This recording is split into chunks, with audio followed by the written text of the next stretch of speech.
Hi dears, അസ്സലാമു അലൈക്കും. Welcome to Shamna's kitchen.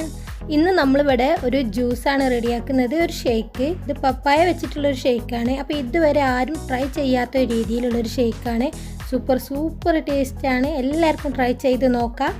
അപ്പോൾ ഇതിനെന്തൊക്കെയാണ് വേണ്ടതെന്ന് വെച്ചാൽ, ഒരു പഴുത്ത പപ്പായ എടുത്തിട്ടുണ്ട്. ഇതൊന്ന് ഫ്രീസറിൽ വെച്ച് കുറച്ചൊന്ന് തണുപ്പിച്ചെടുത്തതാണ്.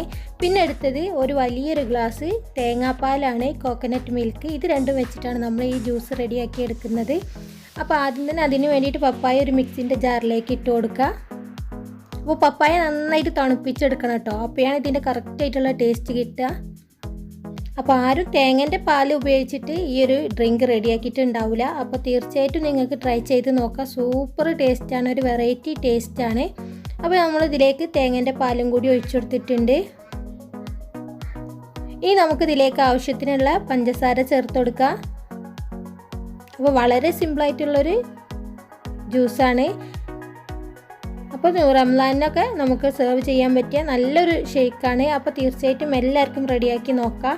അപ്പോൾ ഞാൻ നന്നായിട്ടൊന്ന് അടിച്ചെടുത്തിട്ടുണ്ട്. അപ്പോൾ ഇത്രയേ ഉള്ളൂ, വളരെ സിമ്പിളാണ്, എന്നാൽ അതിൻ്റെ ടേസ്റ്റ് അപാരമാണ്.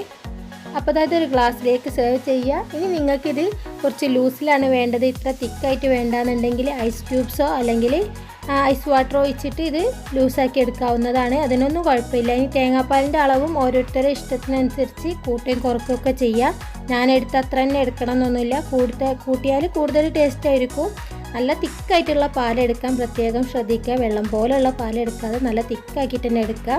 അപ്പോൾ ഞാനിത് അവിടെ റെഡിയാക്കി എടുത്തിട്ടുണ്ട്. അപ്പോൾ തീർച്ചയായിട്ടും എല്ലാവർക്കും ഈ റെസിപ്പി ഇഷ്ടമായിട്ടുണ്ടാവും എന്ന് വിചാരിക്കുന്നു. ഇഷ്ടമായിട്ടുണ്ടെങ്കിൽ പ്ലീസ് ലൈക്ക് ചെയ്യുക, ഷെയർ ചെയ്യുക, കമൻറ്റ് ചെയ്യുക.